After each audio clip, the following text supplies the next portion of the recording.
राधे राधे महाराज जी। श- महाराज जी, भगवान हमारे जीवन का मूल्यांकन हमारे कर्मों से करते हैं या इस बात से कि हमने उनकी कितनी पूजा पाठ किया है? भगवान को पूजा पाठ की जरूरत नहीं। भगवान कोई स्वार्थी नहीं है। आप समझते हो? भगवान कोई स्वार्थी नहीं कि यार पैर छू लिए तो खुश हो गए, हाथ जोड़ लिए तो खुश हो गए, खवा पिया दिया तो खुश हो गए। अगर नहीं पैर छुआ, नहीं हाथ जोड़ा, नहीं खवाया पिया तो नाराज हो गए।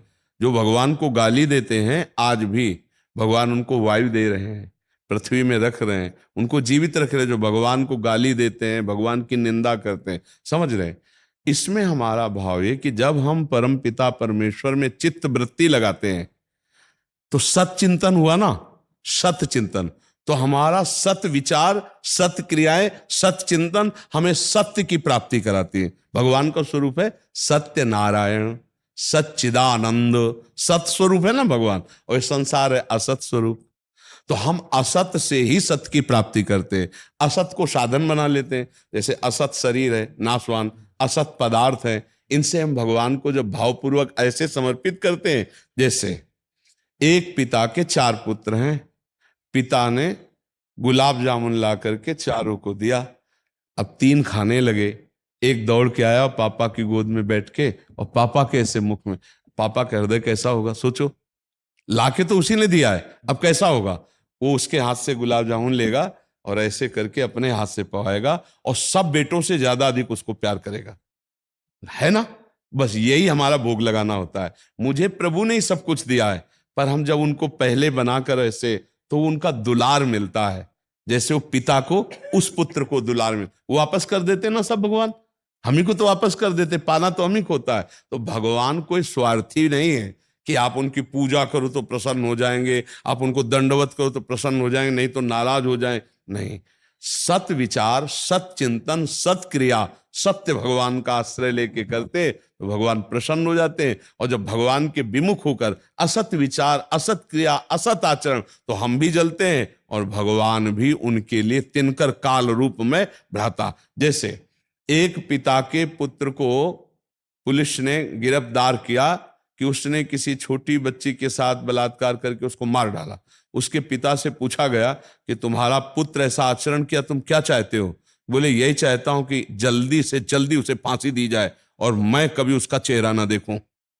समझ रहे ना? पिता का क्या आदेश था? ऐसे ही भगवान, जब आप धर्म विरुद्ध आचरण करते हैं, पापाचरण करते हैं, कोई इतना सुंदर मनुष्य जीवन दिया, ये दुष्ट माना नहीं, फिर पापाचरण, तो जल्दी से जल्दी ये नरक भोगे, कष्ट भोगे। जैसे वो पिता कहता है मैं कभी देखना नहीं चाहूंगा, उसे जल्दी से जल्दी फांसी सजा दी जाए। समझ रहे ना आप? पिता होते हुए भी वो ऐसा निर्णय करता है कि दंड देता है, हमें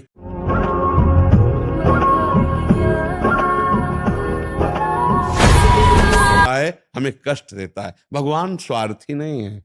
हमारा भाव जब होता है ना, तो वस्तु तो हमें मिल जाती है और भाव भगवान स्वीकार कर लेते हैं। जैसे वही गुलाब जामुन बेटे को खवाया, पर वो हो गया, पिता न्यौछावर हो गया उस बेटे पे कि सब अपने अपना खाने लगे, लेकिन ये दौड़ के आया, मुझे इतना प्यार, अच्छा, वो अधिक लाडला बन जाएगा। तो भक्त का पक्षपात भगवान कर लेते हैं, इसी बात से पक्षपात। समझ पा रहे हैं आप? भगवान को किसी वस्तु की जरूरत नहीं है, भगवान को किसी के दुलार की जरूरत नहीं है। अरे वो अखंड आनंद स्वरूप है, पर जब हम दुलार करते हैं तो भगवान उसे स्वीकार करते हैं। पत्रम पुष्पम फलम तोयम ये में भक्ता प्रक्षते। भाव का भूखा हूं मैं, भगवान करे। भाव ही एक सार है, भाव से मुझको भजे तो भाव से बेड़ा पार। भगवान को कोई वस्तुएं नहीं चाहिए, ये सब वस्तुएं भगवान को चाहिए। आप सोचो, संसारिक आदमी जिनको भोग रहा है वो भगवान को चाहिए वस्तुएं। उन्होंने ही तो दिया है हमको। हमको जो वस्तुएं दी, वही वस्तु हम जब प्यार से भगवान को अर्पित, तो खुश हो जाते हैं हमारा भाव देखकर। वस्तुएं कभी खाते देखा है क्या कि भगवान को गुलाब जामुन चढ़ाया पूरे चट कर गए? ऐसा तो कभी नहीं। अगर 11 चढ़ाया तो 11 मिलेंगे, 10.5 नहीं मिलेंगे, पूरे के पूरे वापस। हाँ, वो हम अपने लिए रख ले भोग में लगा के कि भाई भगवान के भोग लगाया, 5 हम रख लिए, 6 वापस कर दिए। वो हम पाएंगे 5 और 6 तुम पा लो। भगवान ने एक को नहीं पाया, भगवान ने भाव पाया आपका, जो आप भाव में भर के लाए कि ये बहुत सुंदर वस्तु है, हमारे प्रभु पाए, वही भाव भगवान ने ग्रहण किया, और उसी भाव से आपका परम कल्याण हो जाएगा। समझ रहे? जी, और कोई प्रश्न इसमें? प्रश्न जैसे कोई किसी मंदिर में जैसे कोई रोज पूजा पूजा पाठ करते हैं, उनके दिन की सेवा वही रहती है सुबह से लेकर शाम तक, जी। मंगला शयन आरती, बट उनके आज से उनके कर्म गलत है तो क्योंकि वो भगवान को साधन बना लिए और साध्य बना लिए भोग बना, समझ रहे? और जबकि उल्टा होना चाहिए, भोग सामग्री को साधन बना ले और साध्य बना ले भगवान, इसीलिए कुछ परिवर्तन नहीं होगा। समझ रहे हो? इसका मतलब आनंद की अनुभूति ठाकुर जी से नहीं है। ठाकुर जी पैसे का साधन बन गए और साध्य हो गए भोग और विषय। तो जो आप प्रश्न करते हैं वो इसका भाव यही होता है। तो ये था माम प्रपद्यन्ते तास तथैव भजाम्यहम्। भगवान कहते हैं मुझे जो जैसे बचता है मैं उसको वैसे बचता हूं। भगवान से आप धन चाहे तो धन मिल गया, धन से आप भोग चाहे तो भोग भोग लो जो मन आवे। तो आपको लगेगा इतने बड़े ठाकुर की सेवा करने वाला ऐसा क्यों कर रहा है? क्योंकि उसको ठाकुर ठाकुर ही नहीं नजर आ रहे, उसको व्यापार नजर आ रहे। जैसे बनिया एक अपनी दुकान में बेचकर पैसा करता है, रंग तो नहीं आएगा ठाकुर जी का, कृपा का थोड़ी डूबेगा, कृपा का भाव थोड़ी आएगा उसके अंदर, वो पैसा है। क्योंकि पक्की बात है, पक्की बात है, ये ठाकुर जी को साधन बना लिया रुपए का।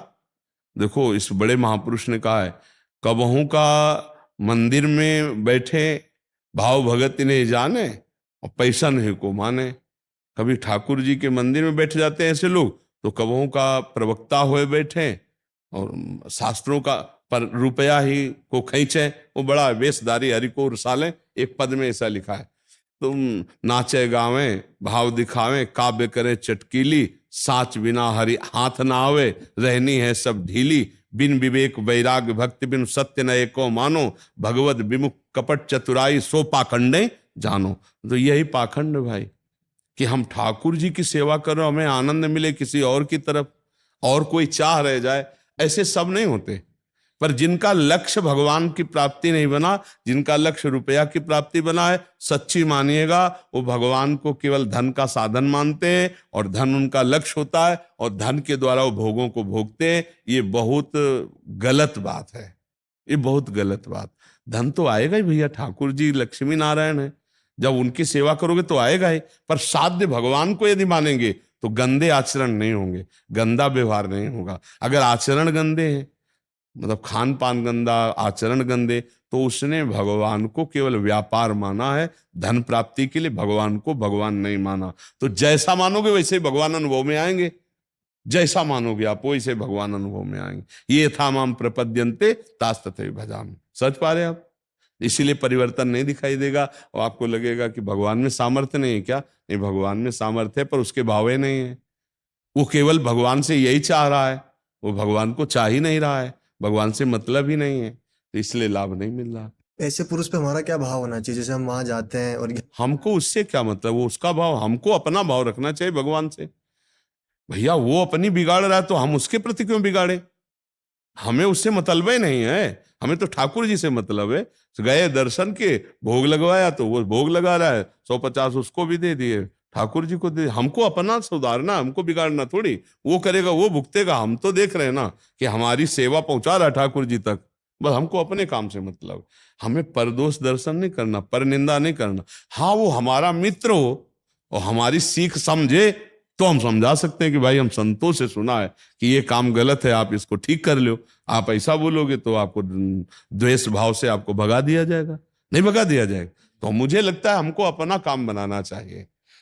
नारायण स्वामी कह रहे हैं, तेरे भावे जो करे भलो बुरो संसार, नारायण तू बैठ के अपनो भवन बुहार। हमको अपनी चाल सुधारनी है, दूसरों के दोष देखकर हमको सुधरना है कि ये गलत कर रहा है तो मुझे गलत नहीं करना चाहिए। पर हम उसको गलत समाज में साबित नहीं करेंगे, उसका उसका है। हम अपने जो सही दुख पर छिद्र दुरावा, बंधनी जग जिह जस पावा।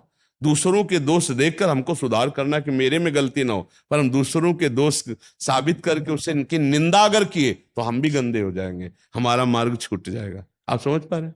कुल बस सुधार कीजिए। नए नए बच्चों में बहुत अच्छा लगता है, कोई नशा मत करना, पराई माताओं बहनों की तरफ गंदी दृष्टि न हो, जो मनुष्य जीवन का परम लाभ, खान पान अच्छा हो, और दूसरे जो गलत कर रहे हैं उनके लिए भी भगवान से प्रार्थना की जाए कि उनकी बुद्धि शुद्ध हो। बकाया उनकी निंदा करना, उनको नीचा दिखाना, उनका उपहास करना, ये हमारे द्वारा नहीं होना चाहिए, क्योंकि अपने लोग सत्संगी हैं, समझ लिया कि गलत है, तो अगर हमारे अंदर भाव है तो हम प्रभु से प्रार्थना करें, प्रभु आप चाहो तो इनकी बुद्धि शुद्ध कर सकते हो, और इनकी बुद्धि शुद्ध हो जाए तो बहुत सुंदर हो सकता है। नहीं हो सकता? आदमी दोष रहित हो जाए तो सुंदर नहीं हो जाएगा भाई, दोष ही तो त्यागना है, दोष त्याग गया तो बहुत सुंदर हो जाएगा। तो किसी से घृणा मत करो, किसी से नफरत मत करो, दूसरों को गलत देखकर अपने आचरणों का कि मेरे से कभी ये गलती ना होने पावे, दूसरों के गलत आचरणों को सुधारने के लिए भगवान से हम प्रार्थना करें।